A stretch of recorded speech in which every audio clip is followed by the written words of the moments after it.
Panharmonicon presents a podcast.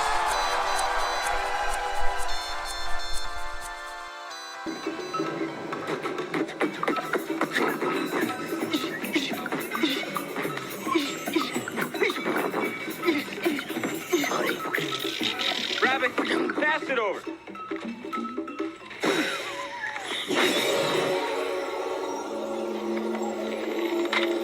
Can you explain this, Metroid? It's a little set of chattering teeth. Yeah, that would actually be terrifying. There's a lot of stuff that they do where I'm like, if this was real life, that is actually horrifying. Like, I don't understand how anybody hosts Airbnbs in Gotham. Oh, I don't think the Airbnb being. I don't think that market. Yeah, I think the is- tourism is very, very down. Like, I think in like the DC universe, most people just kind of avoid Gotham, and just like Metropolis sounds like a nice place to live in, and I don't have to worry about like just the general crazy person coming out of nowhere to kill me. Yeah. Like, sure, there's crime, but like, there's Superman. Like, I have to wait till night and hope that Batman does something in Gotham.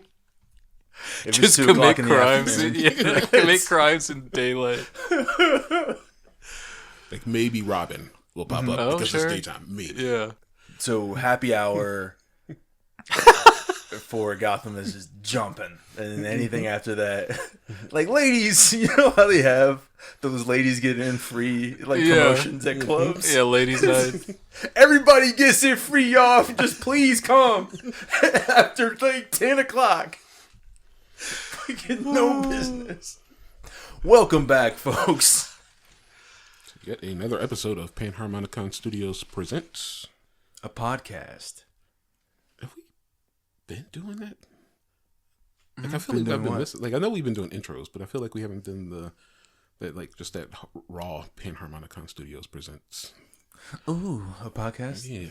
What It do just felt you... different. I don't know. Yeah. I don't know. I feel like it was missing. Maybe it wasn't.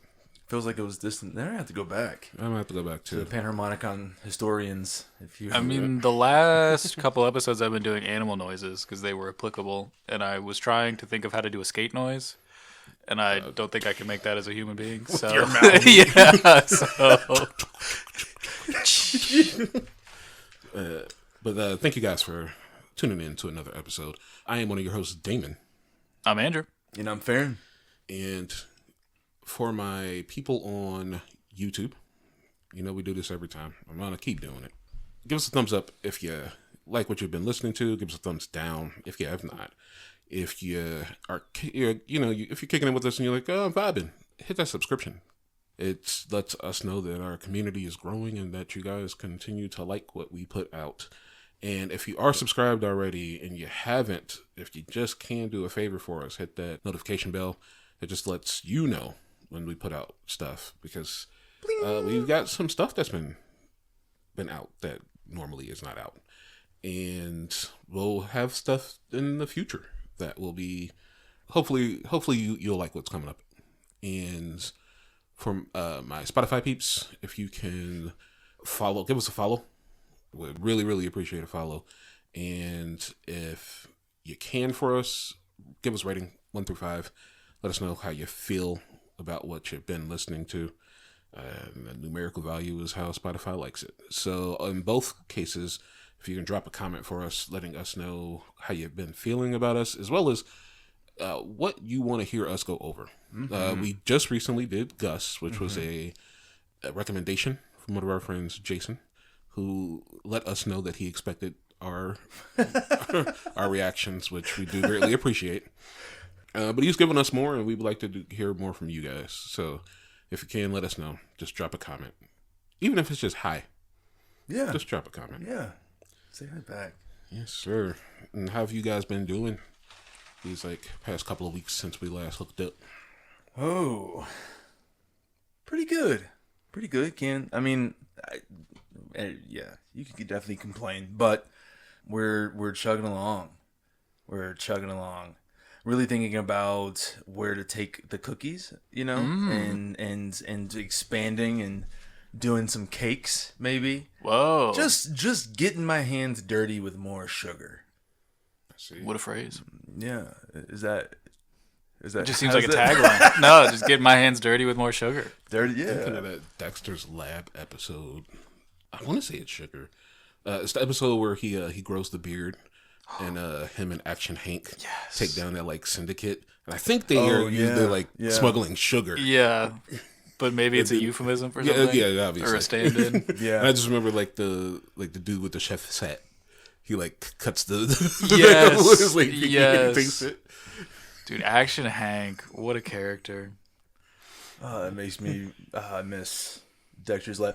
I heard somebody, there was I don't know, I forget if it was like a YouTube video or maybe it was just like an Instagram post, but trip down memory lane, they were reminiscing about the cartoon program that Cartoon Network used to have, where they have like the random cartoons, and then as viewers you get to choose who was going to make the cartoon. And the one they were referring to in this video in particular was The Kids Next Door. And I forgot how good Kids Next Door was. Yeah. Just the creativity behind everything, and it just made me really miss that era. Yeah. Didn't that get 2 different pilots on the cartoon? Did it? Or the What a Cartoon Show, I think it's what it's called.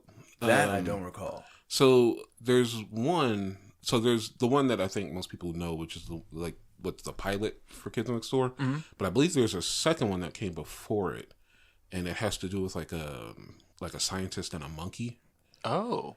And you can tell that it's supposed to be a Kids Next Door pilot because it's done by Like the same team in the exact same style of animation. Yeah. And I think Nigel Uno like shows up in it. And then I think like later on in Kids Next Door that those 2 characters pop back up. Mm. But like that was like the initial thing. And it was like nothing like Kids Next Door. And I think it failed as a result of that. Yeah. So they like came back and like did the Kids Next Door. I need to see this other pilot. I think the Yeah, me pilot too. for Kids Next Door is the pool episode, right? Yes. Yeah, and then like they form some kind of like aquatic vehicle. Yeah. Yeah. Oh man. Oh, good times. Yes. What about you guys though? How's everything going? I have been pretty good. I was took a little breaksy from work with my vacay time, Yeah. and did it just doing other work that wasn't the work I get paid for. So I guess it was Yeah. worse So work. what did you end up using that time for? Fixing stuff around the house, getting. I got my blood drawn Ooh. because I've been low on potassium, and the lady missed the vein. Ooh. And then proceeded to have to Dig around. We talked about it. Yes. Oh, no. And she was doing. I was like, God, I wish I'd never talked about this. I brought it up. Summoned it. She got it the second. Like she was in there for just a hot maybe 2 seconds. Oh, And then found it. I was like, oh, thank God. On the second entry, she was in there. She for never. She didn't pull 2 back out. they So just there kind of wasn't- like okay. She they just kind of went in there and just went. Yeah. Oh wow! So just you literally are just pivoting. Yeah, they just kind until of. you find. I'm assuming they can feel like the resistance of like if Yeah. a vein like touches the Wow. like, the needle tip. Okay, I've not had that experience personally, but Yeah. that sounds awful. It's, Like when they- it's a very invasive feeling. I will say that. It's just like, oh. Meanwhile, she's sitting here asking me like, "Does this hurt?" And I'm like, "I mean, not yet, but you're gonna get there pretty soon if you We keep know you Yeah. have to. dig around." Yeah. Focus on what's happening right now. Don't make conversation. Right. To make it worse. And then I talked about the turkey. Yes. Yes. I made the turkey. Ooh, okay. What was the Damon twist? The Damon twist was Mexican inspired. Whoa. okay. So I Caliente. took ancho chili and chipotle pepper and chipotle pepper and adobo sauce. I took that, took some spices, some oil, a little bit of butter, turned that into like a marinade type paste. Put that over the turkey along with some other seasonings, and then then did that with water so that I could also inject it. Did the turkey normal, just like normal roast. Okay. You didn't spatch it. You didn't. I didn't remove spatch the it. spine, Spatchcock. crush the rib cage. I didn't have I didn't have a pan big enough, and I was kind of worried about that's that. fair. So I was like, I'll just do it normal, and it turned Okay. out pretty good. Yeah. Nice. But this was just the first. This is the trial, first trial, right? yeah, I mean, you yeah. have a lot more. I got more to Tests. go. Yeah. So this more is going to turkeys get very eventually. Cadmus. I feel like. Yeah, it was Very what? Cadmus. I think it's in the DC universe. It's like the secret research. A lot of shady stuff happens. a lot of shady stuff happened in Cadmus. But how have you been, Mr. Andrew? Been all right. I believe as of the week of this releasing, my favorite Pokemon will be one of my favorite Pokemon will be released in Pokemon Sleep. Shuckle. And that's you're gonna be Shuckle. Shuckle. Okay. Shuckle, I think is. Okay, I It's think like a chuckle. Yeah, Yeah, I mean close. But very excited for that, and I've been doing of course it's an anime. I was going to say, I guess it's an anime. Shangri-La Frontier.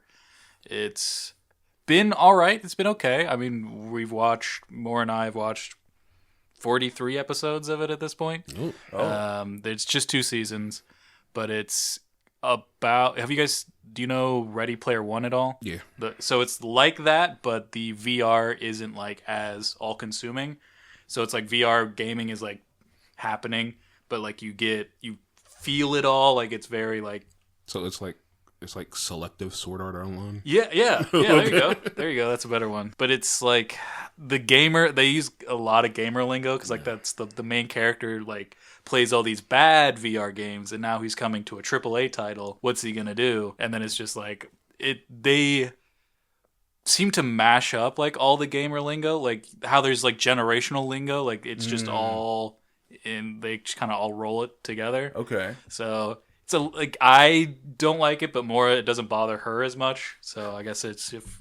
Do they have like the little 12-year-olds like shouting out slurs on game? No, so not as realistic as real life, but I don't know if they'd get away with that. Is there ever the moment where like somebody gets beat and they say, "My dad works for Microsoft and he's going to ban your account"? The good old days. Yeah, that's been me. Hell yeah, man. That is awesome to hear. I got to give that a shot. Is Shangri-La? Shangri-La Frontier. Shangri-La Frontier. That sounds like actually sounds like a video game. Yeah, I think I'm thinking Pretty sure that's Saga like a Frontier. level in Zombies. Like Call of Duty Zombies. Like with Shangri-La like an Aztec. Yeah. Yeah. Was it? I forget what the level design was. I think it's from maybe Black Ops, but it's not a the level first that I one? played a lot. Oh, okay. But Gotcha.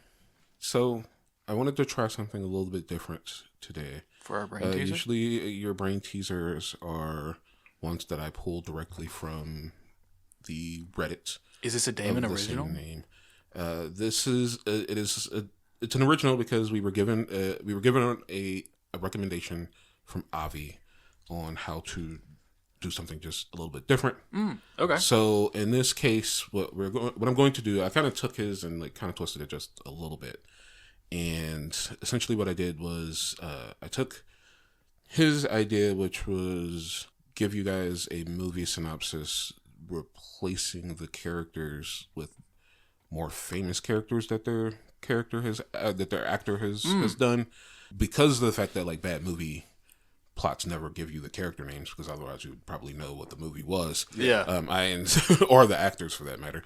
I am going to still use the actors' names, or not the actors' names, but like I'm going to give you characters still. But instead of their known characters, I'm going to give you less known characters that the actors acted. Are you going to be using their names that the characters that they played in those movies, or Yes. more like vague description? Okay. So we're going to try this out. I'm going to actually give you 2 of them because I do think that the first one I did intentionally make too easy so that we could get the idea across. And this first one, Nikki Spurgeon fights robots in a future where Arliss Lovelace didn't need to be arrested alongside Wyatt Earp. Maybe in a different world, it was Theodore Logan and Jason Styles.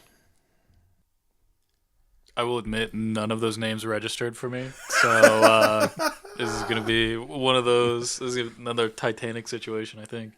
To a degree, it almost kind of felt that feeling of when you hear somebody speaking another language fluently that you're trying to learn, but you don't know where one word started and ended. Another one ended. So I will do it again. Wyatt Earp. So I'll do it again. Okay. Nikki Spurgeon fights robots in a future where Arliss Lovelace didn't need to be arrested alongside Wyatt Earp. Maybe in a different world, it was Theodore Logan and Jason Furious Styles. Theodore Logan, that name, when I hear it, I think of, for some reason, the Ultimate Showdown of Ultimate Destiny. Was he one of the... Huh? Like the song? Yeah. This is the ultimate showdown. He is mentioned in there. Okay. Theodore Logan, Spock, The Rock, Doc Ock, and Hawk. This isn't helping me though. I was about to say I didn't name any of those characters. Right. I guess I was just trying to like re-engineer like backwards if I could picture who Theodore Logan, Like Theodore is Logan. like the actor? who that character is from the movie. But then sorry. Yeah, So who the character yeah. is, who the character, what movie that is, and then The hope What actor? with this is that you figure out the actor. Okay. And more than likely, if you figure out the actor, you'd figure out the movie. Gotcha. But we're fighting robots where Nikki Spurges. Sorry. doesn't need to be arrested or shouldn't have been arrested. Where Arliss Lovelace didn't need to be arrested. Didn't need to be. Arliss Lovelace. Mm-hmm. I have no idea who that is. Or Nikki Spurgeon. Oh, that probably makes things difficult, doesn't it? It makes it. but See what Wyatt I mean? Earp- Why I chose the not popular characters? The Wyatt Earp, I think. I want to go to Kurt Russell in Tombstone. Did he play Wyatt Earp in Tombstone? He actually But did, that's- but this is not that Wyatt Earp. That's what I figured. 'Cause I'm like, there's no way you'd be referring to Kurt. That's too popular of a role for Kurt Russell, I think. So that's Theodore Logan. Theodore Logan is. Can I at least get head nods of affirmation? I mean, I If did just maybe- start doing like I just told you. Wait, well, You asked me about Wyatt Earp, and I was like, "Well, it's not it's not that." that one. Okay. All right, we're going back Okay, down that's to fair. one. So, all right, Well, Theodore Logan, is that... Oh my goodness. Boogie... Why did I want to say Boogie Adventure Down? wow, it's That's so not weird it. because you are on the right path, and I can tell exactly you know what Bill it is from. Tate. Yeah. What did I even say? Boogie Adventure Down. Like some Australian outback. Like White House Down, Boogie Adventure Down. It's the musical. Nikki Spurgeon, Arliss Lovelace. Okay, so it's go over it again. So, okay, I'm going to give you the hint here. I mean, the what I wrote. Okay. And I will give you a hint right after that. So, Nikki Spurgeon fights robots in a future where Arliss Lovelace didn't need to be arrested, alongside Wyatt Earp. Maybe in a different world, it was Theodore Logan and Jason Furious Styles. My hint here is that Arliss Lovelace is a character, but he is not a character that you need to know who played him. And he is not in the movie to which you're supposed to be guessing. So remember that comment about foreign languages? But he is related to Nikki Spurgeon. In real life or in Not the in movie? real life. Okay. Just in like not even their characters are related. Like Arliss Lovelace is related in terms to the actor who plays Nikki Spurgeon. Nikki Spurgeon. I don't even know if you've seen the movie to which Nikki Spurgeon comes from, because I know I haven't. I had to look it up. So we're probably toast. Nikki Spurgeon. Okay, I have this feeling of that I know what the movie is, but I don't know what it is. I'm just throwing stuff out here. Let's go ahead and go. Yeah. Is it from the movie Memento? Nikki Spurgeon. No. Everything hinged on that. Everything hinged on that. Sorry. No, I was just saying, because I'm just going to try to do it the hard way and just like, what's a movie about fighting robots? That someone got arrested, So but then... there you go.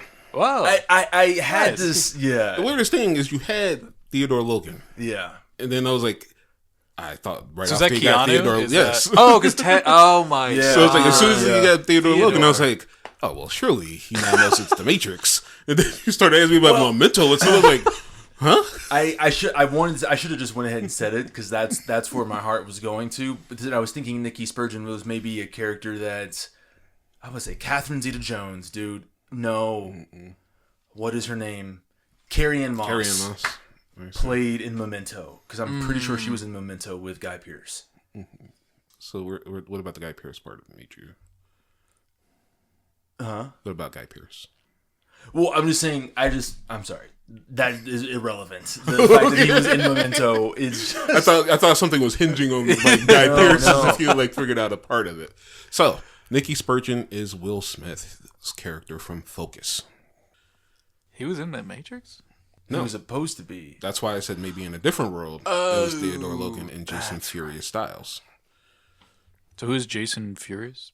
Jason Furious Styles is the character that Lawrence Fishburne plays in Boys in the Hood. Oh, okay. And Wyatt Earp is, of course, Val Kilmer from the movie of the same name. Nice. I didn't realize that Val Kilmer was in another Western surrounding the same characters that he played alongside of in a separate Western movie. Yeah. Yeah. But I also, I guess, didn't know that you were going to be going the direction of, because this is more like It was a redirect. like of the sort of parallel universe where it did happen to. That Hence the still is a Arliss crazy Lovelace, who is the antagonist from Wild Wild West, the movie that Yeah. We got to do that one. Oh, Decline my the goodness. Matrix for. Yes. Well, no, I did get that before the 5 minutes, so we. That's true. Yeah, You did? yeah. My It was not a Watching we, that but ring. good job. well, that is a we. It's a we. A royal we. You and I. the next one is going to, I think, really trip you out left then. Okay. Are we saving that for... Oh, you thought that was the easy one. Yes. Basically, because I really was like, I was hinging on, like, it was the Keanu part. So I was like, if they get, that's why I didn't say Ted Logan, and I intentionally said Theodore Logan, because I was like, maybe they'll have to really think about like that part. But as soon as they get that, it'll be, Then it's good, it's the Matrix. Like the original way I wanted to write it was to make it seem like it could be iRobot. Hence why I said Nikki Spurgeon fights robots in the future. Gotcha. But then you didn't know the Nikki Spurgeon part, which That was. Did you say? I'm sorry. Did you say that was 7 pounds? no Focus. Focus. Oh yeah, I definitely. Nope, never seen that. That's the one with Margot Robbie. Yeah, I believe so. Okay, I believe so. Like I said, I had to look it up. So it was like, The Ultimate Showdown of Ultimate Destiny really did Kind help of, in yeah. this, actually, Wow. because I was reworking the image in my head. I was like, should I pretty give sure them the that's- Bill S. Preston part to make them like? No, I'm not sure at this point. Peter Lowe, Spock, The Rock, Doc Ock, and Hulk Hogan. They all came. Oh man! But with that out of the way, they got it. Add that to the list of positives, the wins, and on to our feature presentation. Boop, boop, boop, boop, boop, boop, boop. I do want to. We should start making sound effects so that we can just put them into the What, like a like video? the recordings. Oh. That's what I was thinking for this. It's just like once we do the feature presentation, just go into like a movie guy voice of just saying what the synopsis is, and then just dig into this trash movie. Well, world. I see. Where skates have flashlights. Dude, like what? I did find myself very I was entertained. Dude, I kind of love this movie. But I'm I was like, what? jumping the shark. So with all of that out of the way, our feature presentation today, ladies and gentlemen, is 1986's Solar Babies. Apparently, it is known as Solar Warriors in the UK, which makes About a as better much name, sense. I guess. I don't know. Solar Babies makes you want to watch the movie. But Yeah. you don't know what. I thought it was the- babies. I said I the thought it idea was of gonna be Solar babies. is going to Yeah. be about. Like, I don't even know how you. I don't think a million monkeys on typewriters could think up a title called Solar Babies. Like, Yeah. like, that is No, just a. I not don't- for a movie about this. like, That wouldn't have. Because I don't think even Solar Warriors like that No. still isn't as applicable. Like it doesn't make any sense. So my guess is that ultimately they just really wanted to make a very sci-fi name. Okay. This is probably my most researched Oh. episode to date. I did Okay. a lot of research. I actually ended up watching an entire other podcast about this movie, which really didn't help. Oh. But I did actually read a interview Ooh. by the executive producer of this movie, Very cool. Mel Brooks. Mel Brooks, yeah. Whoa. Yeah. So, released in November of 1986 with a budget of $25 million. It all went to the roller And skates. you're going to question that, right? You watch this movie and you're like, $25 million? Yeah. That doesn't make sense. Yeah. A box office of $1.5 million. Yeah, dude, I saw that and I about lost it. What? I looked that up. I was like, well, that can't be right. Let me go to a different site.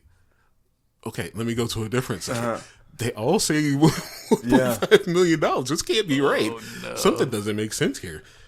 Wait, I mean- so what was that? I was gonna say, like with the movie we all watched, I wouldn't tell people to watch it or pay money to watch it. Pay money, especially pay money to go watch Yeah. it. So I read that one of the reasons for this is because the budget was originally $5 million. It was $5 million.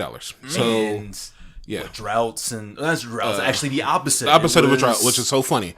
credence. So we'll get into the story of the background of this story, right? Or the background of this movie. So how it came to be. The writer of the movie itself, I forget his name, but Douglas Metroff. He co-wrote the movie along with another individual. Waylon Green, and they basically got inspired by a different movie and thought to themselves, we can make a great sci-fi story. And originally Doug's concept was Little Rascals in like the dystopian future. So Okay. I feel like that kind of hits closer to Solar Babies. yeah. Yeah. So it gets. So according to Mel Brooks, he had an assistant, and that assistant wanted to get into production herself. Mm-hmm. And so he said, "Okay, then find us a movie." And Oh no. so people around that knew Mel Brooks, who were around him, all somehow got a hold of this script and said, "Well, Mel, what do you think about this?" And Mel said, "You know what? Let's give it a shot." And so he thought to himself, $5 million should do it. And it looks like only $5 million went into this movie. But somehow when they were like, okay, we're going to do production in Spain because no unions. So it'll be cheap. Okay. They get to Spain. You know what the story is about. They are immediately halted because it is like a nonstop rain. So this movie that's supposed to be about the desert, future desert and no water, they can't film now because it's raining too much in Spain. Wet. That's amazing. So they get past that. The next hurdle is that the director apparently. So no one says, because even Mel himself didn't really say whether or not it's that the director sucked or that the cast and staff sucked, but they butted heads. And they butted heads so much that the cast wanted to stop. And therefore, Mel had to fly over to Spain and get them to start working again. Wow. So that's now out of the way. But the budget is now inflating because they had the whole production. And now the vision's getting too big. Because they need all these vehicles, they need all these set pieces, they need all this goofy shit. And as a result, Mel, who had already put $1.5 million, oddly enough, the amount this money made, he already put that $1.5 million towards the $5 million, and has now had to go to banks to get like an additional 14 or 10 mil or something like that. And he's now thinking what everyone else in their right mind would have thought probably when they read the script, that this ain't about to succeed. So, because I think his initial plan was that Brooks Films itself would just put the movie out. But he's like, this ain't about to happen. So now he puts together this like little 10-minute clip and frames it as like the next Star Wars. That's so bold. To ship it out to places. Yeah. And they're like, no, I don't want this movie. And then finally, like one of the CEOs at MGM says, yeah, we'll take a chance on it, and provides the rest of the money that gets us to the 25 mil, because they bought it from Brooks and them for like 14 mil. So according to Mel, at the end of the day, the movie cost himself out of his own pocket nearly $9 million. Oh my God. For that. Yeah. It sucks. Wow. So now that you in the audience know the background of Solar Babies, let me tell you that no critic score from Rotten Tomato.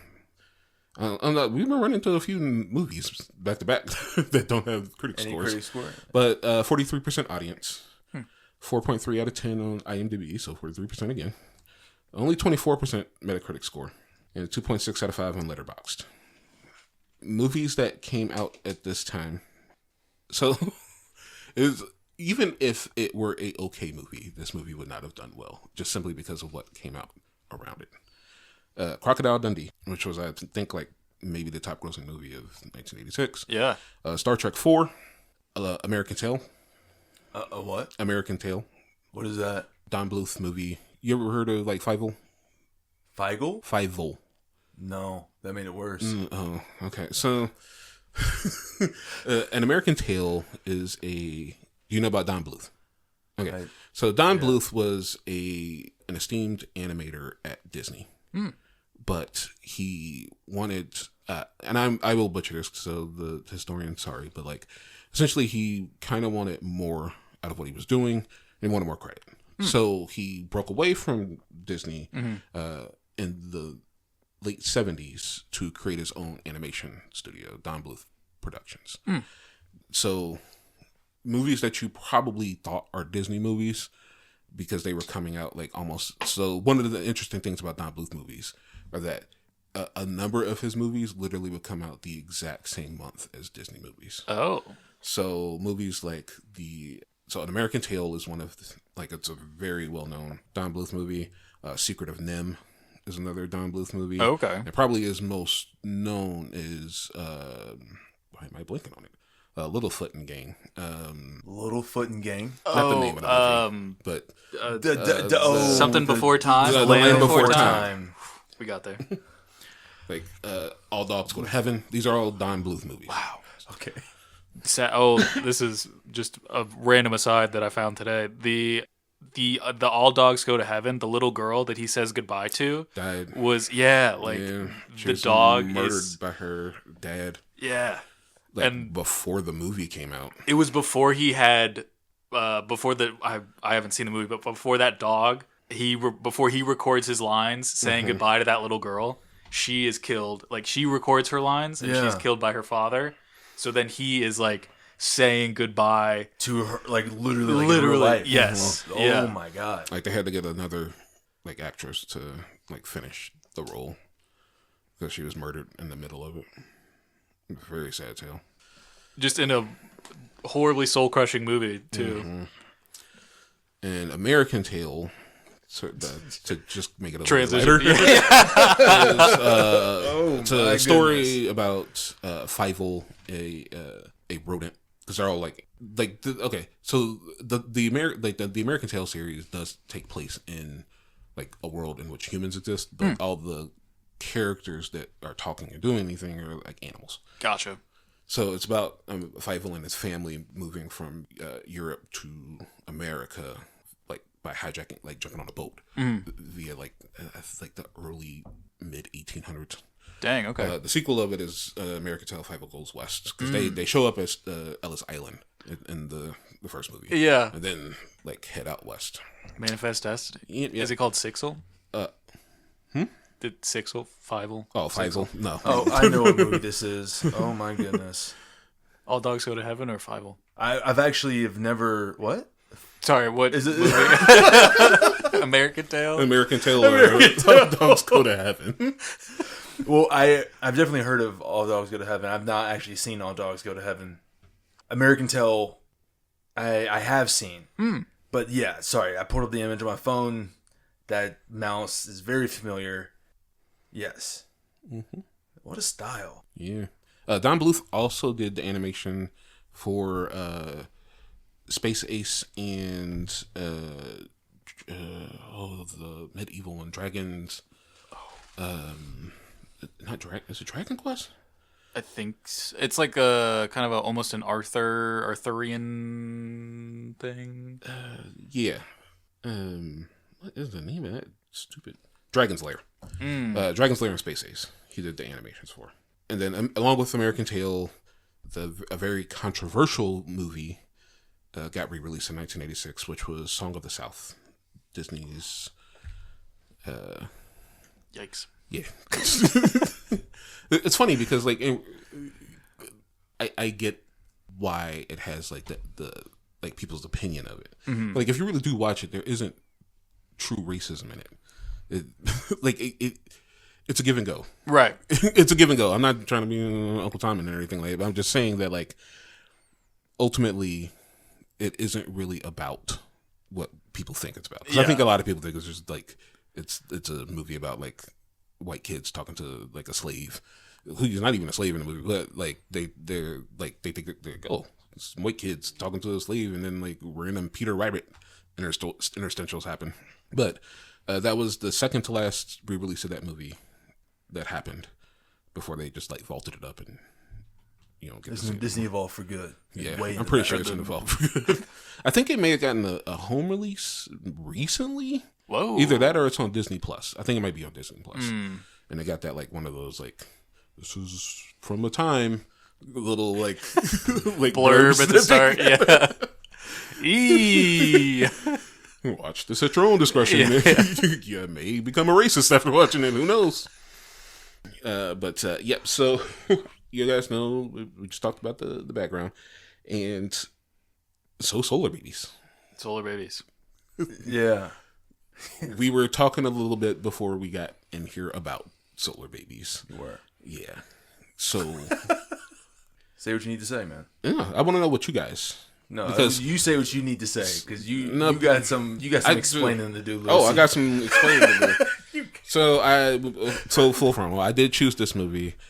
It was a movie that I was originally going to do a So What the Hell Was on, and I chose not to because I just didn't think that the short amount of time that I give to those little shorts could really do this movie justice.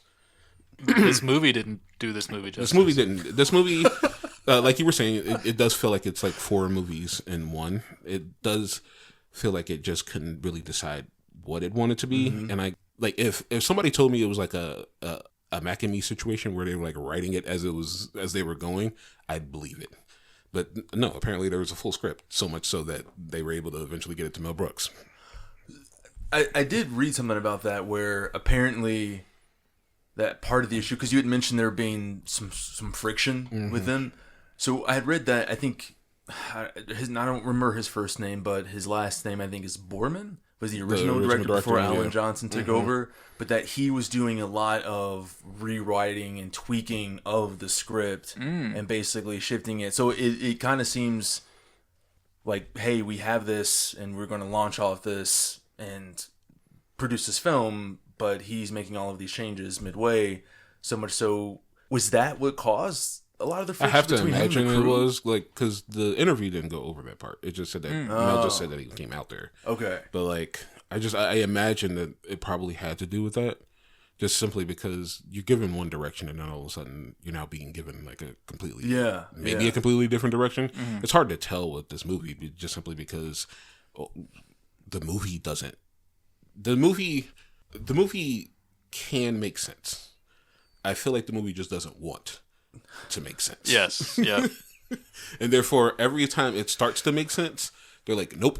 And then just Don't take make you off sense. on like a different direction. 'Cause you can't. Oh my god. One of my things about this movie, it feels like a commercial, but for a product that just doesn't exist. And a thing about the 80s is that happened, like, not the concept of like a commercial that just didn't have a commercial, but like there were lots of times where like movies or like very short movies were made that essentially were commercials for like a product. Like I think Photon, like the fake laser gun, like apparently the laser gun or laser tag, either laser tag or laser gun, one of those is like I think it's laser tag, is trademarked. Oh. So Photon is like the non-trademarked version of it. And apparently in the 80s, you could go to like a laser tag place, but there were also like Photon arenas. In the laser tag place. No, you In had the to go same to location. a You have to go different to a separate place. location and go to a photon arena. Yeah. Okay. And so like they had like a cartoon for it and a video game for it on the NES, and like the Photon toy itself was something that you could purchase. And I think they also did like these like little short movies for full time. Okay. Wow, they really they were really put going everything All into in it. on Photon. And the thing that this movie reminded me the most of was the Crossfire commercial. And I end up actually calling so the game they play. I called it LaCrosse-Fire because I think that's it didn't. It's so weird because the beginning of the movie makes you think that sport is going to be like a very Yes, like, like the you. pivotal. Oh yeah. my- yes. yes. Yeah. Yes.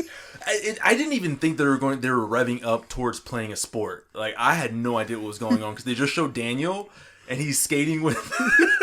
I'm like, okay, so what is he doing? Yep. But 100%, man. I thought, why? What? Because that was like one of the pivotal conversations they had with not the warden, but like the runner of the orphanage. Brock, is that his name? Or what? The other dude that seemed like John Hammond or M. Bison. what? The guy who gave his drinking water to the flower.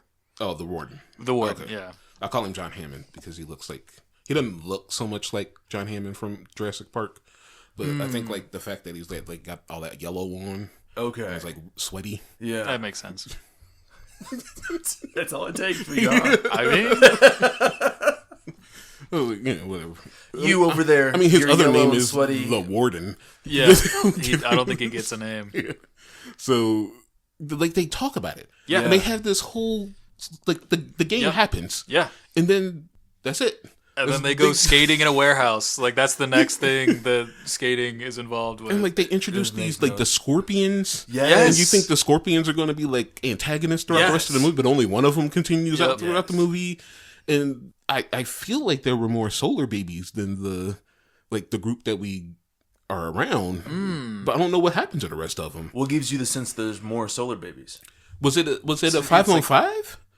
I thought it was like. So I was going to say, like, No, it wasn't. 9 or... Yeah, it felt like there was like 9 they or were 9 or doing 9. it So where'd those other way- people yeah. go? Yeah. No, you're right. That's and what was Daniel's place? Was he some I kind think of Daniel was mascot? a scout. Yeah, he was, like, the light guy. So he would just keep a lookout for if. Yeah, I mean, they he were didn't do a coming good to- job of it, but Yeah. I think his job was to get the lights ready for the game. And I was like, okay, is this like an official sport? Also, why do they have this game? Because they can obviously play it at the place. Yeah. What does it do? Aren't they trying to become cops? Why Is do that they have their this whole? I'm sport? sorry. Is That's that the what, purpose of the yeah, orphanage? they're supposed to be, like, E-enforcers, I think is, Yeah, like... like- Also, why is E in front of I everything? don't know why Like, he that's... is in- I didn't even. environment echo. I don't know. Yeah. Oh, yeah. I have no idea if they explained it, but yeah, like the whole thing is because like when they're doing the skating rink, that's their like fun time or whatever. Was that it? I was like, what is the purpose of this? Because it was so weird. Because they were just like skating around in circles, but nothing was happening. Yeah. And meanwhile, like propaganda? propaganda's happening Yep. on the screens, and I'm like, it reminded me. I think of is it the Apple commercial, the 1984 commercial? I'm trying to. It's either FedEx or Apple. I can't remember. The one where like the dude's talking on the big screen. It's in like it's like 84 or something like that. And then that person like runs up. I think and then it is they do, Apple. Like, the spin, Yeah. And they like throw Yeah. the like. It reminded me of that, but like they were just skating. Yeah. No, they weren't dancing. There wasn't conversation or having a good time. They were just dancing. That dude who I think looks like Jason from the Power Rangers just ran up and just punched Daniel in the head for no reason. I was like, why did he pick on Daniel? Yep. He's an asshole. Just doing what he was doing. But yeah, I think it was. I think that was just like, oh, this is your recreation time, like provided to you by the E-enforcers. Like this is what it skate. takes to be a good. Yeah, just skating in a circle. And This is what you get. Cops don't skate. Yes. Yes. They have actual vehicles. They have a facility. I don't. Okay. So the story premise is that the year is 41. Just 41. Just 41. Oh, okay. I didn't get that part. Now, I thought that like something like a plague, like a drought, a plague, or something like a natural event occurred that must have like stripped the world of its water. No, because I watched a trailer, and this trailer has 30-something seconds of footage that is not in this movie. Oh wow. And it is the warden talking to Jason. Not the Jason that I just said was like Jason from the Power Rangers. The Jason, oddly enough, there's a Jason in the movie named Like the Jason. the leader of and it's the played Solar by Babies. Jason By Patrick. Jason Patrick, yeah. So there's And the warden Jason's on Jason. says that the protectorate dried up the lakes, covered the ponds, and force created the drought. That would have been great to know. Yes, That because I should've spent the been entire that. time being like, how far in the future is this? Like 1,000 years in the future? Like, what could have possibly occurred? Because I'm thinking to myself, like, there are things that they show that seems like it's far flung, but at the same time, like, Jason opens up a can of beer and drinks it, and I'm like, whoa, Yeah. that's messed up, because that should be dead. You should be dead right now. And then there's also the roller skates. There's so many roller skates. Where'd they get all these roller skates from? How do they have so many for every single size foot that could possibly exist? Like, do only orphans have this roller skates? And is that all orphanages, or is it just this one that has the roller skates? And then the LaCrosse-Fire, is that like a inter-orphanage like league that they're a part of? Are the Scorpions and the Solar Babies just like in this division? Yeah. The Orphanage 43 division? And there may The be AFC other- East? Are there even any other teams? Whoa. Because they really didn't even mention anyone else, right? There was only just the Scorpions and the Solar Babies. There's like, the movie makes you think it's about to be a space movie, Yeah, like a or future like a space space movie rollerball about or like something rollerball, like Right. Yeah. some and then sports. it turns into like a rebel guerrilla warfare movie. Yeah. Along with like, so I've brought up Power Rangers enough because this movie is very Power Rangers coded. right here, Yeah. right here, Yeah. right here, real quick, real quick, bro. There's this moment in Power Rangers that I totally forgot as a kid, but one of my buddies from back in college, we were watching Power Rangers, and there's this episode, and I want to say it's Zach, Jason, maybe Trini. And they're fighting putties, and Jason, when backed into a corner before morphing, he goes, "We need to do it, guys. Human chain!" And they create like a human ladder, and they start spinning around to defeat putties. Wow. That scene when they get to that bridge. Yeah. I was like, dude, that's like, Power Rangers. It's so weird. Like, I was just sitting there for so long. I was like, it's crazy that this is taking place in 1986. Like, Haim Saban just stole from someone. Yeah. Like, you got Jason, who's the leader of the group. I didn't actually realize that there was another like white guy that looks just like They look very, but the other guy's just taller. I think is his thing. Yes, Tug. yes, I know exactly. Like, who, I was like, when they started talking about Tug, I was like, who the heck is that? Tug? Yeah. And like, whoa, there's two of them.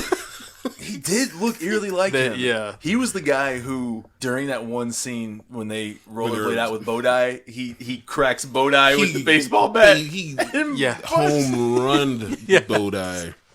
That part had me dying, dude.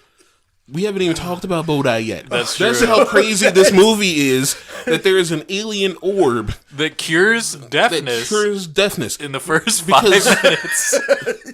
Because when the movie first started, I was like, "Is that kid deaf?" That Moore and I were like, He even asked that. That's like the sound Because went he gets like this like sound static. like Yes. feedback, and Yeah. he like takes off. Like, I thought he just had headphones on. Yeah. When they took them off, and then like And you then the couldn't hear it sound- anymore, yeah. and I was The like, "Oh, is sound he changes. deaf?" I didn't notice it until he fell, like when they were getting chased. Oh, That's when okay. yeah. So that happened before they scattered. Mm-hmm. Okay. Yeah. And then he like, then he gets into this cave, and he starts this like mine from like Donkey Kong Country that just comes like barreling down, and he's just staring at it, and I'm like, it's not moving that fast. You should know to like back up, Right. Yeah. but nope. Just watches a minecart. Just like side swipes him, and then burst a hole. So no telling where this mine cart was supposed to go if it just like flew into the wall. Yeah. But then he finds an orb just chilling in water. And now I'm sitting thinking to myself, because they do talk about Bodai at the beginning in a vague sort of way. When he's talking about year 41, he says that they're, it's really weird, his narration, because he says like, I do not, all the orphanages, their children are made to become the new protectorate. I do not like what I do, but I do it. There is tale of an alien that will bring water to the lands. Is it real? Who knows? That's it. That was it. Whoa. And so you're like, okay, so this is the alien that's supposed to bring the water. It's a little orb. So yet another 80s movie about kids and an alien. Except they couldn't go with they just are like, we're not going to do a E.T. and we're not going to do a Mac. Yeah. We're just We going give to him a soccer ball. a little soccer ball that glows and turns into a Ghost Rider. Yeah. Yeah. What looked like a penance there? And like, you're just sitting there, you're like, okay, this is the alien that apparently nobody can find. But so the Protectorate know it as the sphere of Longinus. Yeah. Which is a play on the spear of Longinus, which is a biblical deal. And so they know about it. The Eco Warriors know about it. But somehow nobody knows where it is, even though it's like just down the way. Yeah. And just chilling in water. And so, oddly enough, Daniel finds it. Does not think about the fact that water is around, even though that water is something that they like apparently really need. Yeah. And instead, he is cured of deafness, and he's happy about that. I thought he was the kid from The Wizard. I don't know if you've seen The Wizard, the 1988 movie, I believe, which is basically just a giant Nintendo commercial. It stars Fred Savage, not Ben, as well as this kid who looks just like the kid from this, but it's a different kid. And they basically go out to California to do this video game competition. And the video game competition is just about this NES competition. It's where the American debut of Super Mario Brothers 3 took place. That's how kids of the 80s learned about video games back then. And there's a scene back when, like, kind of in the middle of it, where the antagonist is like a little bully dude. He's got the power glove, and he's playing Rad Racer. And one of his iconic at this point lines that's now a meme. It's like, yeah, power glove. It's so bad. That's it? Yep. Okay. But different kid, Daniel, who's friends with Jason, Tara, and then Tug, Rabbit, and Metron. I don't know if these kids are allowed to name themselves or if someone gives them names, because another person's name is Darstar. So, Which is Well, he says he calls himself Darstar, so maybe he gets to choose his own name, or they get. But to they choose call their him name? Darstar too. So That's like, true. So I guess these kids get to name themselves. Is that Nathan or Peter Petrelli? That's Nathan Petrelli, right? That's Nathan. He's Nathan Petrelli, Yeah. Darstar. Mm-hmm. Yeah. So Jason is Jason, clearly. Tara is Kimberly. Rabbit is Zach. Metron is Billy. And then you get Tug. And Tug could be anybody, but in this case, I'm going to say he's just male trainee. And then Darstar is clearly Tommy. So There weren't 7 of them in total? Who's Daniel? Daniel, Are you not leaving Daniel in there? Daniel is a liability throughout this entire movie. I was going to say that Daniel is I guess he's Justin. Yeah. But he Justin doesn't from the Turbo. it doesn't feel like he truly becomes a solar baby though. He gets to score in the LaFire. What did you call it? In LaCrosse-Fire? When they're LaCrosse-Fire. playing with yeah, Bodai. with Bodai, yeah. I mean, he's Bodai's well, I thought he was going to be Bodai's interpreter, but then it turned out everybody could understand Bodai, I guess. Bodai needed to talk. He needed to audibly talk, because when Jason is sitting there having his like little monologue with him, I'm like, no, he's not that good an actor. You should probably have him. Oh, that was. I thought Tug was the one that was. No, that was talking. Jason. Oh, wow. See, there we go. They're interchangeable. You thought Tug was the one who was what? Was talking to Bodai like. When he gets the vision of the water that he then proceeds to not tell like fair. a single soul. Yeah, Yeah. that's true. Which would have been some pretty important information. Right. Because we can bring the water back. When they start going after Daniel, who's going after Darstar, who has Bodai, 5 of the solar babies are going for Daniel. Jason is not really going for Daniel. He's going for Bodai. That's true. And yeah. he just does not tell them about this until, as luck would have it, we find Tara's like family. For literally 5 minutes. Like, that was another thing that Moore and I were like, how long is this journey? Because she gets there somehow, establishes like, oh, this is my family, has enough to get the garb and then like all this water, and then finds them, and then is like, actually, I can leave. I'm good. Like, I just made this whole... to anybody. Yes! I made this whole impassioned pitch like, oh, this is our home now. Like, we can stay. We got water. Yes. Actually, we gotta go freaking get Lodi. It's like, what? Also, I guess they weren't stealing people from very far away. Yes, they were able to skate there in maybe 2 days. And also, why were there cave drawings of this event when, like, they seem to have the modern means to reproduce images? Yeah. So, like, it was like some artist was really like, I'm inspired, y'all. I need to Gotta go back to my roots. Let's draw on the cave wall. like it was a cave. Strange. It was a cave drawing of a person who was still alive. It was her dad. Yeah, that's... Oh, my God. I completely I didn't even put that together. Yeah, me either. Oh, yeah, that's Steve. That's Steve's house? You just walked into his house. Sir, that's can his we art. just, like, use one of these holographic re-imaging? No. You must use the Use blood oil. of- Use charcoal. So, We crushed up bugs for dye. so weird. This movie is just weird. It's so Yes, weird, It man. is. It's so weird. Bizarre. Oh my goodness. Yeah, I'm watching it, and it definitely gives you that feeling of, I don't know who I am. I really don't know. It's like,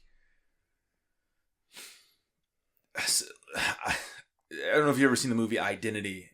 I'm not even going to go into that because I'm not going to spoil it just in case we ever cover that movie. But it's just it's just like there's so many identities fighting for priority in it, and some of which that it looks like. I guess I can't help but wonder what would it have looked like if Borman kept the reins of this film and just went through and did the whole thing. Because the whole point about Mel Brooks and the money that he lost and everything that was put into this film, one of the things I read that he made a comment that he should have taken it as a sign that the movie wasn't going to be great, that the director that he had in place in the first place, in the beginning, was making so many changes and alterations. Mm-hmm. That should be a sign in itself that maybe something's I think wrong. that was when he finally decided that he was going to, like, ship it. Like ship himself? No, to ship space? Like, sell it to... Like, start selling the movie. Okay. Okay. Which, I mean, it's like, if I'm working on this movie and then the man that's, like, providing the money suddenly is, like, trying to ship the movie. I'm like, ooh. Like, either I think he thinks this movie is going to be amazing, or he does not want anything to do with this movie anymore. Dude. All based on body language. How could you, the audacity to say the next Star Wars? Yeah, that's crazy. Wild shit, man. You could definitely see that it was trying, and it happened to fall after Return of the Jedi. So, of course, there's that, like, big open space where probably multiple people thought, like, oh, we can do this. do the next Star Wars, because it doesn't seem like George Lucas is making one. Mm-hmm. So, I'm sure people were like, yeah, I think we can get in that, like, get that Star Wars money before people realize this is crap. Get on out of here real quick. There were some pretty cool concepts in the movie, I thought, like, not to sound morbid, but the torture device that they were using.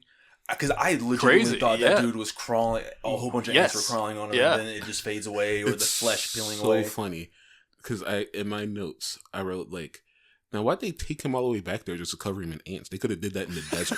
And then, like, they showed it was a hologram. I was like, oh, so that's why they needed to take him back. Does it replicate the pain? Yeah. I think so. Or, like, at least the mental... I think the mental, like, I think it makes you think it's happening. It's hard to tell if it does... No, it must do the pain, because that kid was freaking out. Yeah, when his flesh was peeling off. Also, that part... So, this movie has... Okay, so I believe this movie was PG-13. Really? It may have been just PG. Wow. But, like, it has random spikes of like, just insane violence. Yeah. And you're like, what is happening here? It's like the movie... Forever, it just seems like it's like your normal kids flair. Like, you're like, I'll watch this right after I watch some Goonies.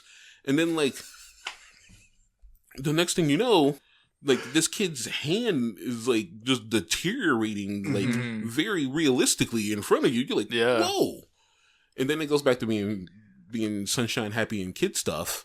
And then all of a sudden we get to the end fight, and the Terminatrix or whatever it was called is trying to kill Bodai.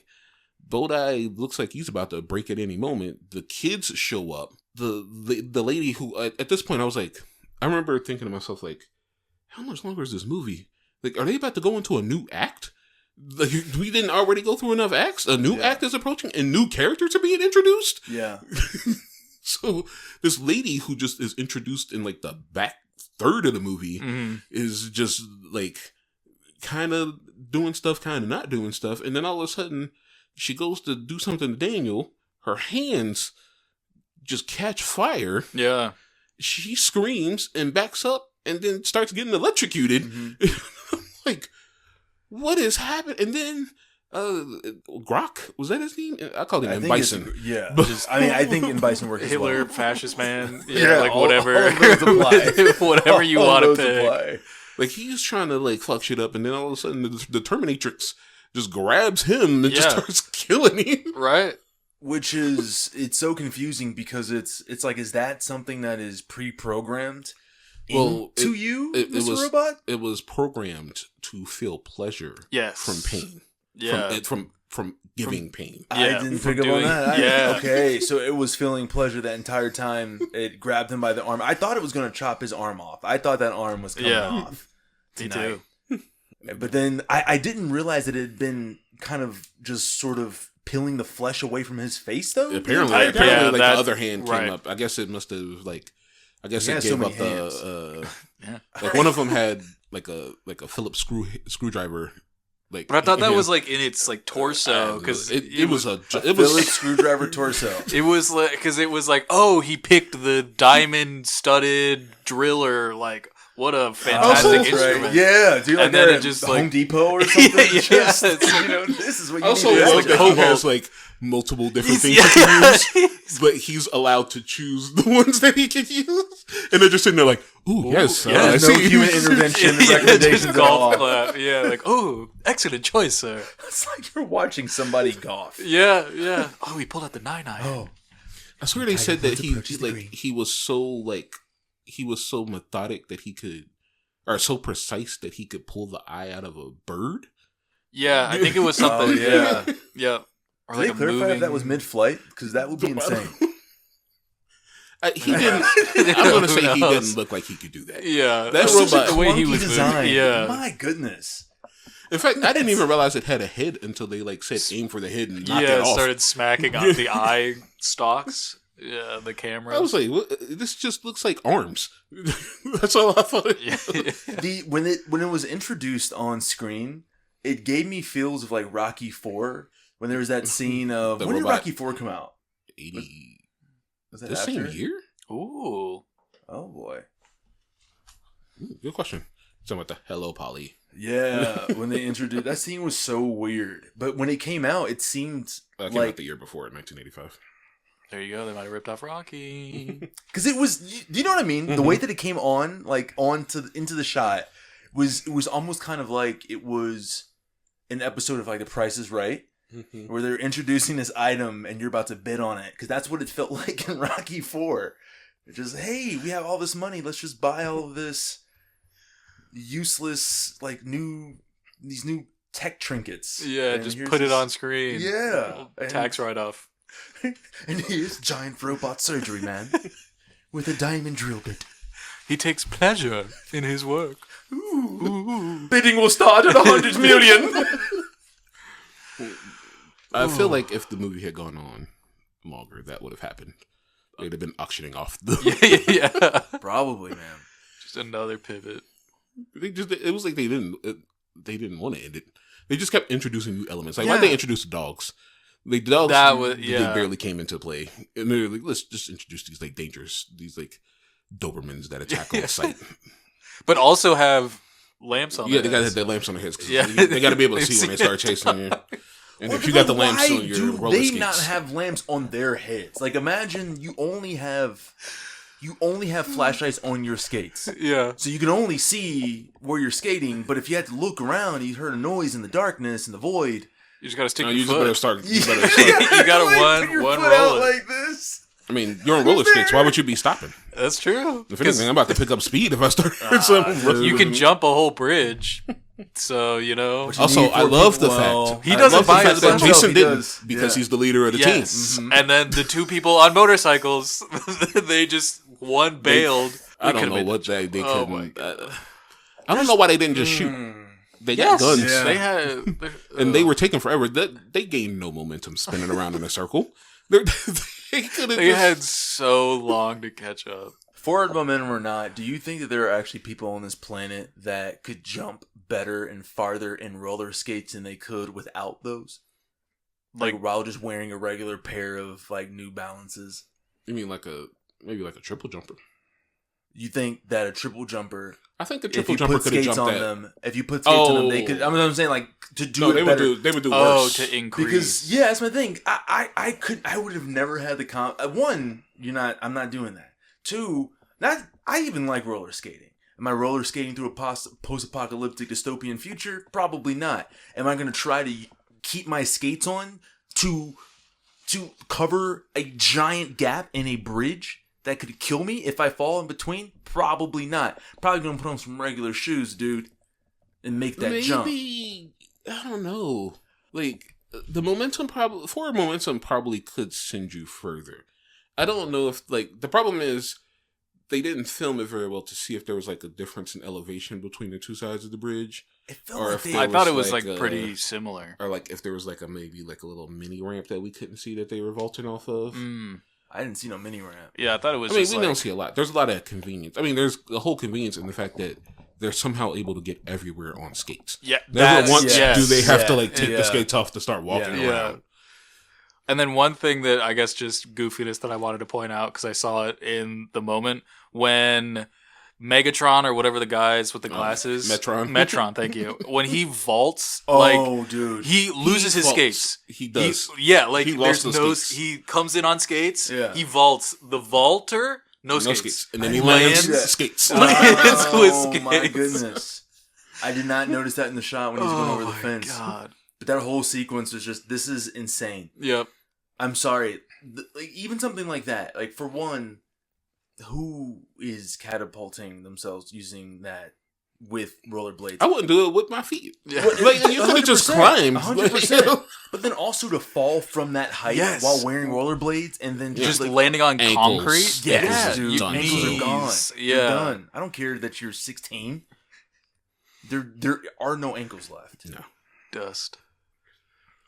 Like the Dobermans wouldn't even have had. There would have been no ankles for them to be Yeah, biting. yeah. They'd just be like, "Oh, your ankles are gone." See, okay. Our job here is done. Back I to our always do think crate. it's interesting though in movies like that where they make it seem like storming a military base is just like that easy. Yeah, you just have I to mean, find one. these dudes were the most panel. incompetent guards. Yeah, like, that's which is fair. crazy because just earlier in the movie they wiped out a whole group of Like amp, yeah. Oh Stan. yeah. Good point. Like why 6 kids because somehow Daniel is just allowed to be involved. Daniel should have stayed back at the. Did she say that they had water there because the glacier was up underneath a lava flow? Ooh, I don't remember if it was a lava flow, but yeah, Tara's dad's village. Yes. Yeah, they had water because of a glacier. A glacier in the desert. Yeah. And it should be noted that it's a desert because it can't be too far from where the people, the Kachani or whatever they were called, Yeah. where they were. And there was a sign there noting Xanadu, which should place them in Nevada. Right. So where did this glacier come from and how is it providing anything, let alone just free water? Yeah. So there are multiple times where water comes into play where they're like, oh, there's a solution. And then Jason gets a vision of Bodai, or Bodai gives him a vision of water. Mm-hmm. And then this is after Bodai has created a mini storm inside of a room. How do they explain that? Yeah. So my thought process is, Bodai is going to create the water. Create water. Yes. No. He was found in water. He just breaks. They didn't break the dam. They break the dam. Yeah. That contains all the water. Because apparently these people have just been hoarding water. That makes no sense. That It was yet another thing that seems like it's this idea that they just abandoned halfway through and just didn't want to see it through. Because when that scene suggests that that's exactly what they're setting this thing up for. That he will be the provider. He will provide this resource. But no, he allows them to do it, and then he just pieces out. Yeah. He's like, I'm going to go in my home now. Right. But then they still have like power. Like I don't. Did they have power? Is that power? Like it would have been one knows? thing if earlier in the movie when they another Power Rangers thing. That's when they did the thing in the movie to get Zordon back. Yeah. But like when they did that, if it had been that they now become the Solar Babies because he's bestowed power upon them. Yeah. Then that I would have been like, good. okay, this makes sense now that they did this at the end of the movie. Or Solar Warriors even. Yeah. Solar Warriors. But nope. They just they're all like, oh, sorry, see you, Bodai.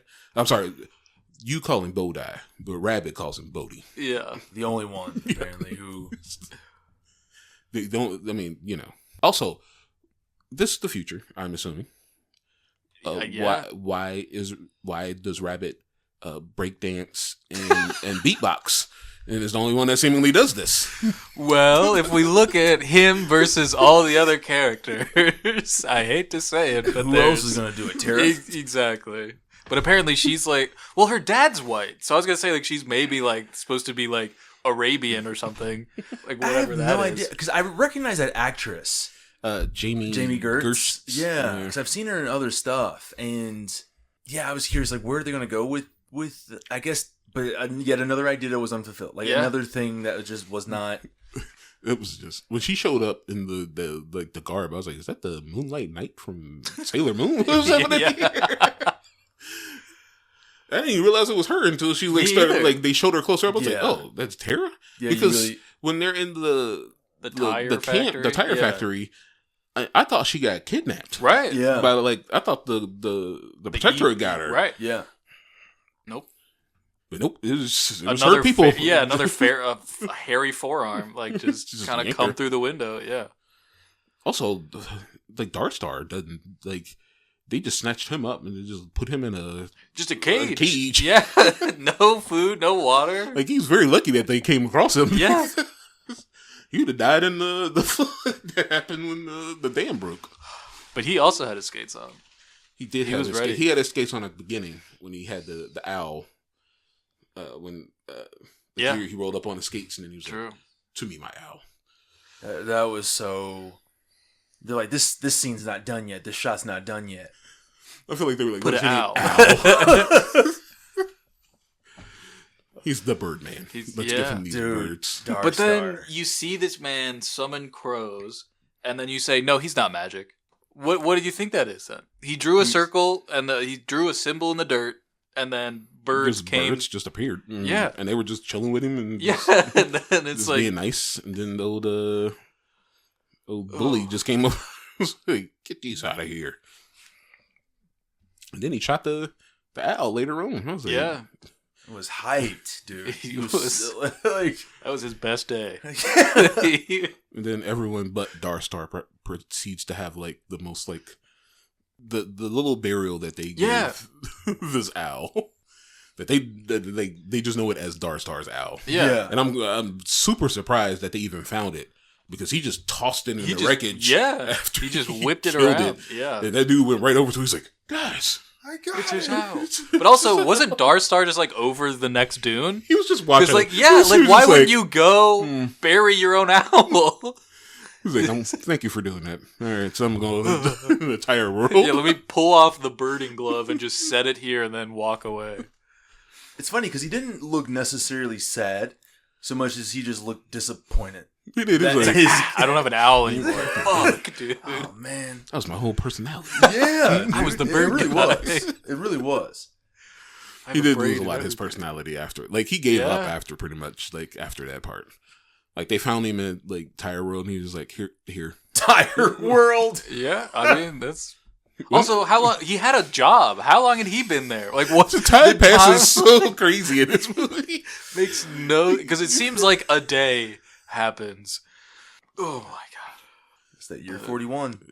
You know, time doesn't make Year sense. 41. Yeah. That was a crazy time for everybody. Oh no. And I'm assuming that it couldn't be too far because the warden said he remembered how the Earth was. And he says, I have like these memories and dreams of like green grass and flowing rivers.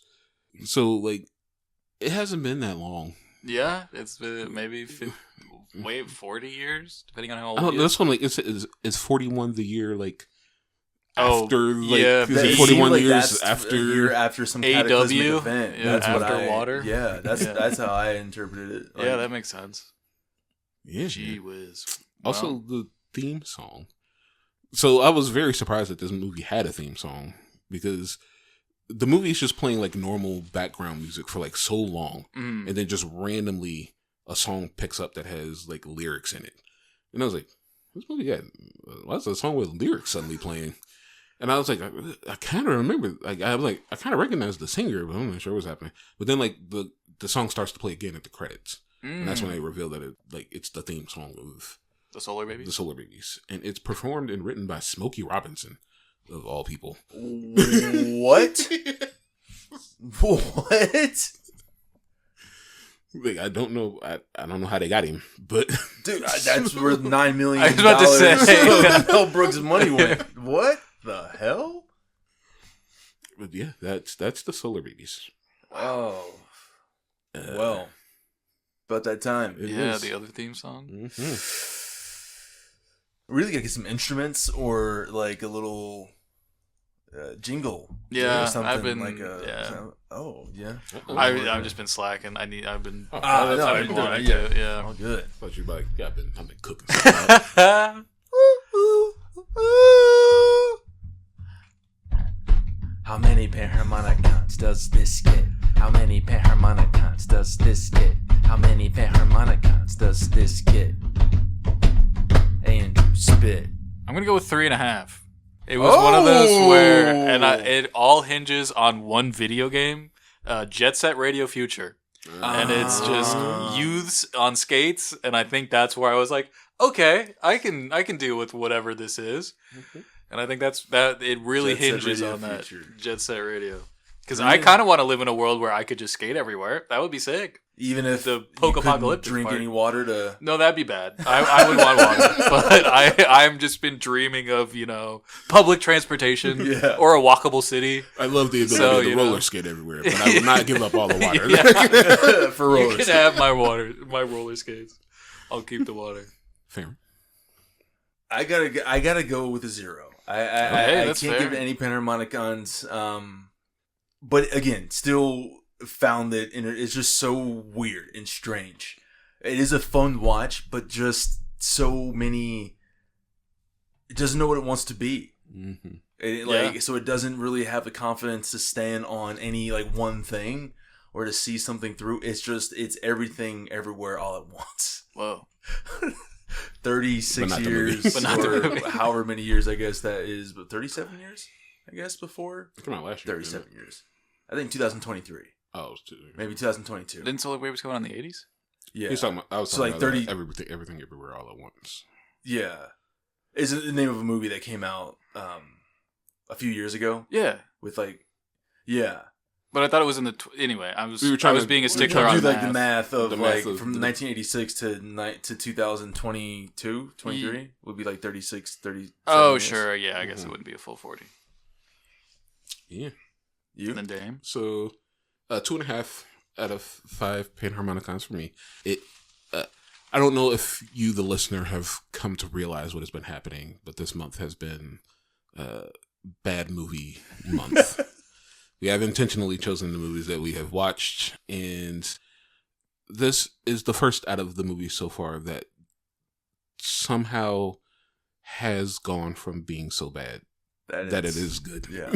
It is a movie I definitely would watch again, just simply because of how all over the place it is.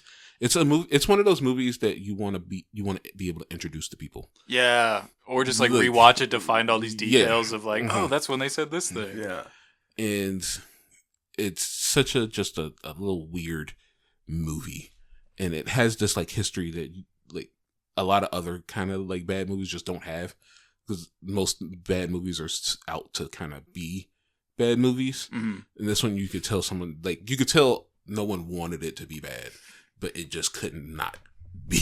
They tried really hard to make it a good movie. And so 2.5 for me. yeah.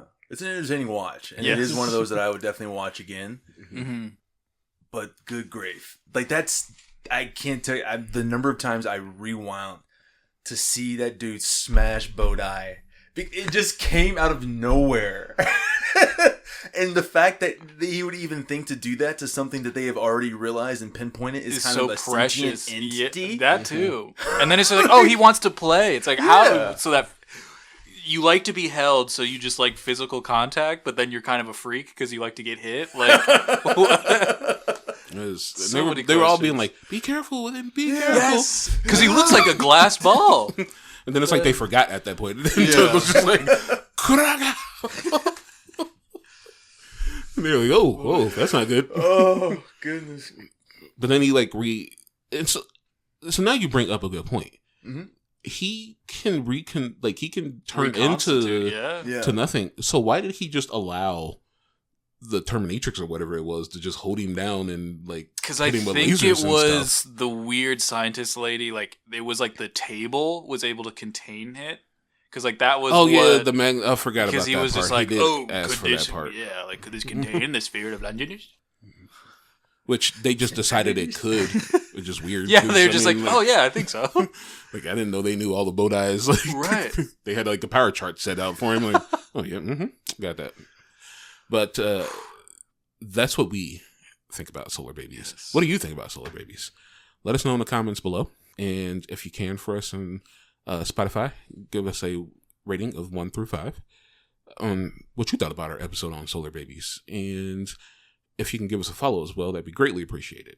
On the YouTube side, let us know what you thought about Solar Babies by giving us a thumbs up or a thumbs down.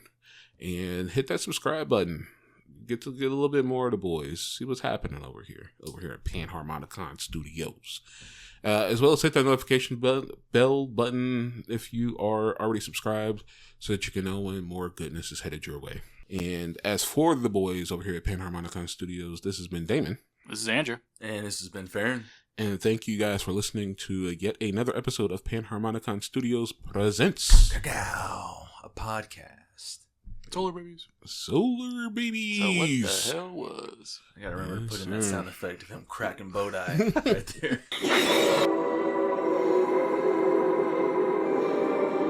What the hell is that? It's a thundercloud. It's a real thundercloud.